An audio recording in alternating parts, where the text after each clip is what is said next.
Hola gente bella, ¿cómo están? Espero que estén muy bien. Soy Dani, tal vez me recuerden como en personajes de Alma Paz, o personajes de Clara Confusión, o personajes de Maruja, pero soy Daniela. Espero que estén muy bien. Yo les cuento que tuve 2 días medio raros. Ayer me sentí bastante mal.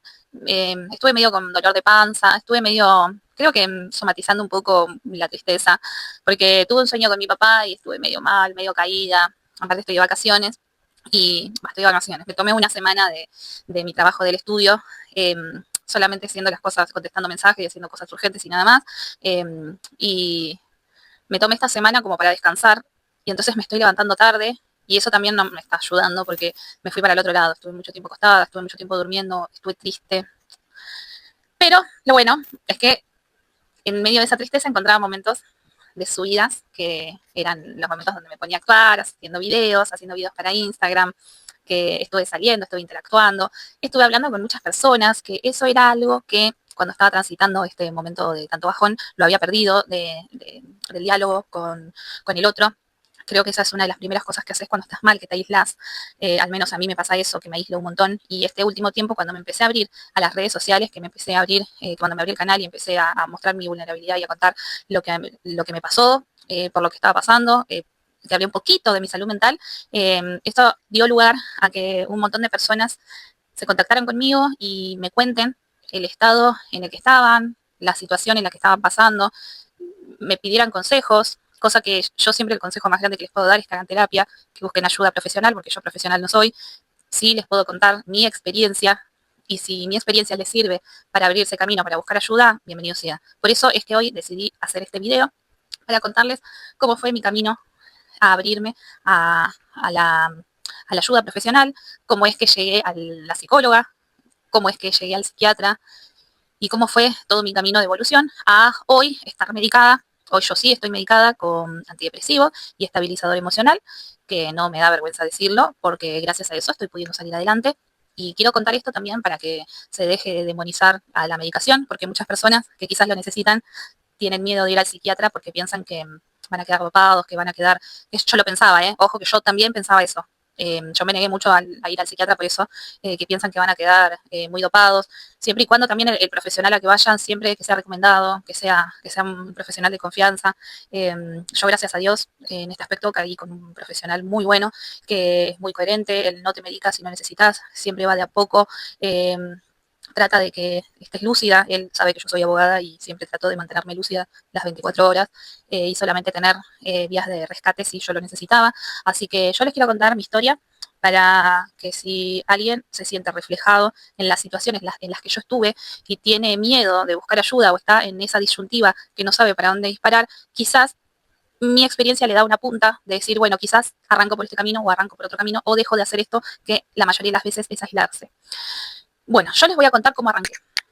Primeramente, yo ya desde chica tuve una tendencia a la angustia y a la tristeza. Seguramente que por el abandono de mi papá y qué sé yo, y que yo lo conocí más grande, qué sé yo, qué sé cuánto, que si bien él después apareció y me dio amor y todo lo demás, yo desde chica sentí como ese abandono. Ya la herida del abandono estaba desde que nací. Y yo siempre sentí como ese vacío. Yo sentía siempre a los psicólogos cuando fui, yo siempre les decía que me agarraba como un agujero en el estómago y pecho, que yo sentía que era como un nudo, un agujero negro que me agarraba y como que me tomaba, me hacía hacer bolita y que yo lo único que quería era desaparecer. Como que era el hoyo negro que me absorbía. Yo ya lo tenía desde chica, pero ¿qué pasa? Yo siempre le escapé a ese hoyo negro. ¿Y qué hacía? Reía, siempre reía. Siempre escapaba a la tristeza con risas, con chistes, con alegría. Y siempre como la risa, yo sentía, siempre sentí que la risa era como que me salvaba. A medida que fui creciendo, a medida que me iban pasando cosas, yo siempre tomaba todo con optimismo. Siempre trataba de darle el lado positivo a todo. Siempre. Yo era la persona más optimista del mundo. Me pase lo que me pase.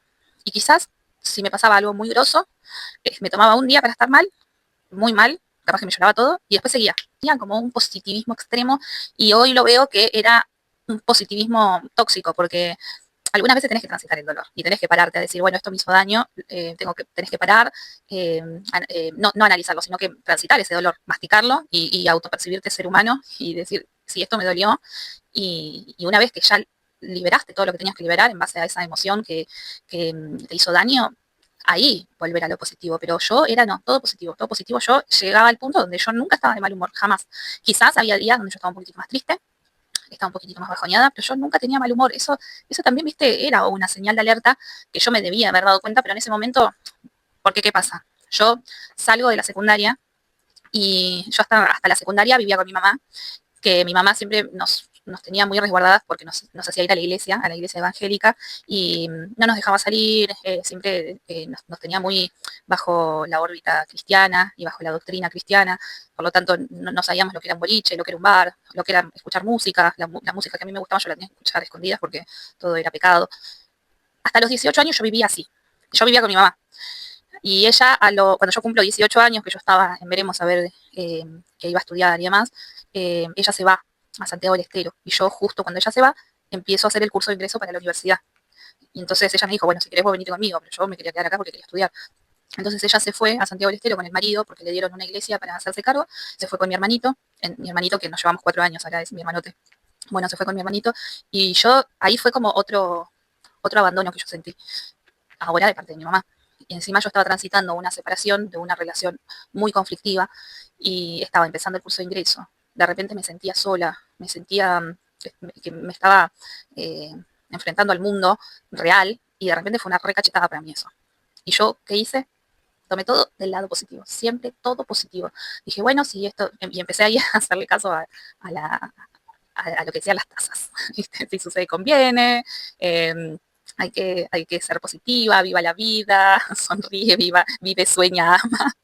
Todo positivo, no transitaba la tristeza, siendo que mi vida era un caos, porque empecé a ir a la universidad, después al tiempo, mi papá dejó de trabajar y yo empecé a buscar trabajo de una cosa, empecé a buscar trabajo de otra, y trabajos que no tenían que ver con lo jurídico, era trabajo en un local de ropa, trabajo de moza, de muchas horas de viaje. Entonces, ¿qué pasa? Por un lado, yo ganaba muy poca plata y me tenía que mantener los estudios. Y por otro lado, no tenía tiempo porque yo necesitaba el tiempo que tenía a estudiar. Entonces, mi psiquis quedó totalmente en un quinto plano, porque yo estaba en modo alerta, era en modo alerta de sobrevivir a poder sustentarme, para poder comer, el poder estudiar, para poder recibirme, y también poder escalar para yo poder llegar a lo que yo quería, porque eso después les voy a contar en otro video cómo hice para poder abrirme después mi estudio jurídico. Entonces, mi psiquis siempre quedaba en segundo plano y yo siempre positiva. ¿Y saben lo que hacía? El día de mi cumpleaños me venía toda la tristeza que yo venía acumulando durante todo el año me caía ese día. Y yo ese día lo usaba para llorar. Y me agarraba una depresión que yo no les puedo explicar. Me quedaba el día de mi cumpleaños llorando. Me aislaba, apagaba el celular, me aislaba y lloraba un montón. Y después al otro día me levantaba, ¡fling! Divina, preciosa, hermosa. Y seguía con mi meta clara, mi meta fija, que era recibirme. Después era mi meta fija, que era abrirme mi estudio. Entonces, ¿qué pasa? ¿Me recibo? No, primero, no, sí, me recibo. En el 2018 me recibo. Y ahí es donde yo ya le tengo que empezar a dar bola a mi psiquis. Porque es una cosa que yo me recibo en el 2018 y mi papá se empieza a enfermar. En el 2018 me recibo, que yo ya empiezo a trabajar, y yo me iba a mudar. Porque yo vivo en un departamentito que está pegado a la casa de mi papá. Yo en ese momento vivía con mi papá. Y yo me estaba por mudar, porque yo no quería seguir viviendo en este barrio. Y ya estaba a punto de mudarme y mi papá se enferma, justo cuando yo ya estaba a punto de irme, mi papá se enferma. Empezamos con los médicos de acá, médicos de allá, lo empecé a llevar a un médico, estaba re mal, lo llevaba al cardiólogo, estaba con la presión disparatada, lo llevaba al diabetólogo, la diabetes disparatada, no sé, lo llevé a un montón al retinólogo porque también tenía problemas en la vista, y todo era una cosa de que había que estabilizarle y llevarlo, hacerle estudios, modificarle la alimentación, y había que estar con él, viste, hacerle un seguimiento, porque encima él no tomaba la medicación, él sabía lo que tenía que tomar y no la tomaba, sabía lo que tenía que comer y no lo comía, al revés, comía lo que no tenía que comer. Y ahí yo arranqué con un nuevo panorama de decir, tengo a mi papá, que es una persona adulta, que yo la tengo que cuidar, pero a la vez es una persona independiente, que yo no le puedo dar órdenes como si fuese una criatura, porque él es autosuficiente. Entonces estaba con esa disyuntiva de que no sabía cómo hacer para cuidarlo sin ser su madre, prácticamente. Y llegué al punto donde no sabía cómo manejar la situación y yo me engranaba de una manera que no les puedo explicar. Que yo sentía, porque ¿qué pasa? Mi papá era diabético y se estaba quedando ciego, Y yo le preparaba, porque yo en ese momento me había vuelto vegetariana, y yo le preparaba todo comida re saludable, lo llevé a la nutricionista, con la diabetóloga estuvimos un montón de tiempo para estabilizarle el azúcar en sangre y demás, y yo le dejaba la comida preparadita, mira, al mediodía te tenés que comer lo que está este tupper, a la noche te tenés que comer lo otro, porque yo me tenía que ir a trabajar, y yo llegaba y las comidas estaban intactas, y él se había comido una pizza, y me decía, ay no, es que no lo vi, y yo ya ahí es como que decía, no sé si realmente no lo vio o está empezando a tener demencia senil. Lo llevé al neurólogo también porque tenía miedo de que realmente no sea un problema neuronal. Y en, bueno, y al final no era un problema neuronal, era que a él no le gustaba la comida que yo hacía. Él siempre comió y tomó gaseosa y siempre quería comer lo que él quería. Entonces después yo le empecé a controlar más la comida. Y él qué hacía, se escondía la comida en la habitación, se escondía dulces, caramelos, chocolates, se escondía abajo de la cama. Y a mí me agarraba tanta ira que yo sentía que se me iba a explotar una vena en la cabeza. Entonces, ¿qué hice? Dije, si no busco ayuda, me va a agarrar algo, porque yo sentía un dolor en el pecho constante, no era solamente cuando me enojaba, era todo el día, esa presión en el pecho era como un puñal, todo el día que yo muchas veces estuve a punto de ir a la guardia porque pensaba que me estaba por dar algo, porque algunas veces esa puñalada en el pecho era más fuerte y otras veces, que era en lo constante, era más liviana. Pero había momentos donde así de la nada se volvía muy potente. Entonces dije, bueno, voy a buscar ayuda terapéutica. Entonces, una amiga me recomendó una psicóloga y con esa psicóloga fue con la primera que arranqué, que ella lo que me hizo entender fue que yo estaba viviendo la enfermedad de mi papá y él no, que yo era su hija. Yo lo que podría hacer por él era acompañarlo en su enfermedad, sí ayudarlo, pero no lo podía obligar a nada y que era su vida, su cuerpo y que yo lo tenía que respetar. Si él no se quería cuidar, que no se cuide. Y me costó un montón entenderlo porque uno ama a la persona y no querés que se muera, porque vos sabés que si no se cuida se va, ¿entendés? Y me costó un montón entenderlo, un montón. Pero bueno, empecé de a poquito a darle rienda suelta, hablándole un montón, porque yo de las 1000 formas le pedí que él se cuide, llorando, implorándole, diciéndole, por favor, cuídate. Yo le decía, mira, si vos no te cuidas, la que va a andar a las corridas después voy a hacer yo, por favor, si no lo haces por vos, hacelo por mí. Entonces ahí fue como mi primer acercamiento con una psicóloga. Yo después dejé esa psicóloga porque yo pensé que estaba bien y otra vez volví a positiva, ¡pling! A hacer campanita. Yo era campanita. Yo siempre feliz, siempre contenta, siempre a donde yo llegaba, viste, era iluminaba el lugar, ¿viste? Porque yo siempre con chiste de acá, chiste de allá, alguien necesitaba algo, yo estaba. Había que correr por una persona, yo corría. Alguien necesitaba algo, yo me desvivía por ayudarla. Yo era la persona incondicional, te juro, porque si había alguien que se ponía en las situaciones a cuestas, era yo.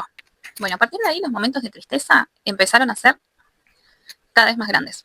Ya ahora me había empezado a pagar un poco más. Ya ahora no era suficiente con el día de mi cumpleaños para estar triste y llorar. Ahora quizás era todo un fin de semana, era si tenía vacaciones, las 2 semanas de vacaciones, no sé si era un feriado, los 2 días de feriado. Ya a partir de ahí era, y estar triste era estar tirada en la cama llorando o sin ganas de nada. Sin ganas de existir directamente, esa era la palabra, esa es la palabra correcta. Yo directamente no tenía ganas de existir.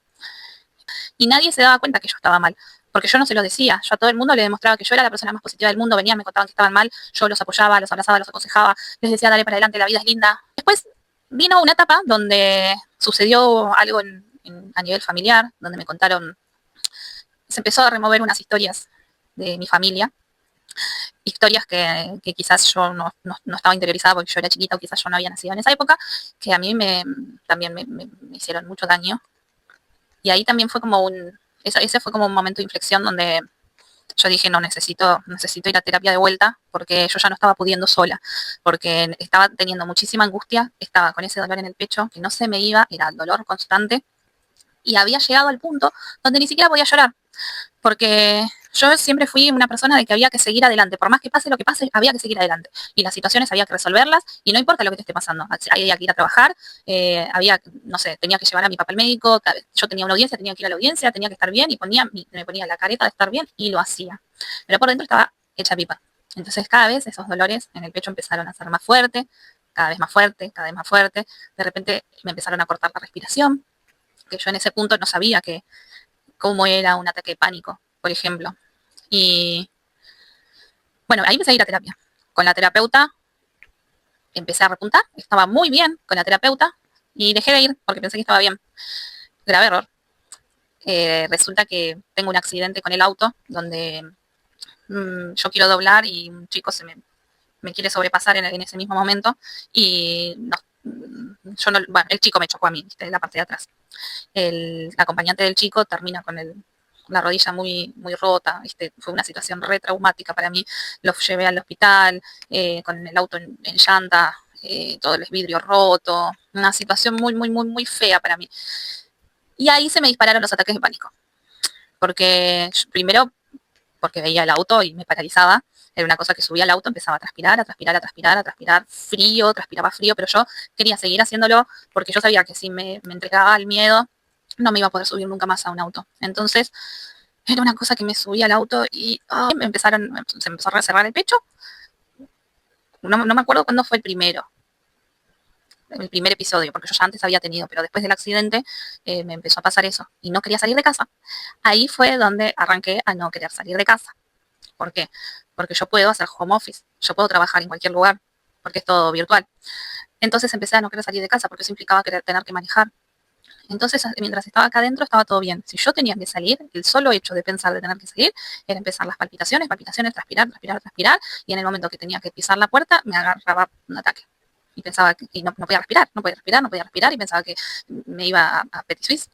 Y muchísimas veces tuve que cancelar la salida, si era una salida que se podía cancelar, la tuve que cancelar porque no podía salir, o me tuvo que venir a asistir mi pareja, y si no, si era por ejemplo, una audiencia, capaz que en el viaje tenía 2 o 3 ataques que tenía que frenar, por eso me iba con 2 horas de anticipación y tenía 2 o 3 ataques de pánico en el medio, y, y después me llevaba siempre los maquillajes, en el auto me arreglaba, porque después me agarraba un ataque de llanto, después que podía me compensaba, me agarraba un ataque de llanto, y después me iba a la audiencia y en la audiencia re bien, ¿eh? Esa cosa que siempre tuve de disociar, porque en el trabajo, yo sí tomaba una consulta, en las audiencias siempre era como que disociaba, yo era otra persona, en el trabajo siempre era como que yo actuaba, yo me iba, hacía el papel de abogada y lo hacía perfecto, yo estaba lúcida, tomaba las decisiones que tenía que tomar, ¿viste? Y después volvía a casa en el viaje otra vez con ataques y ya una vez que llegaba a casa, ay, otra vez sentía el alivio.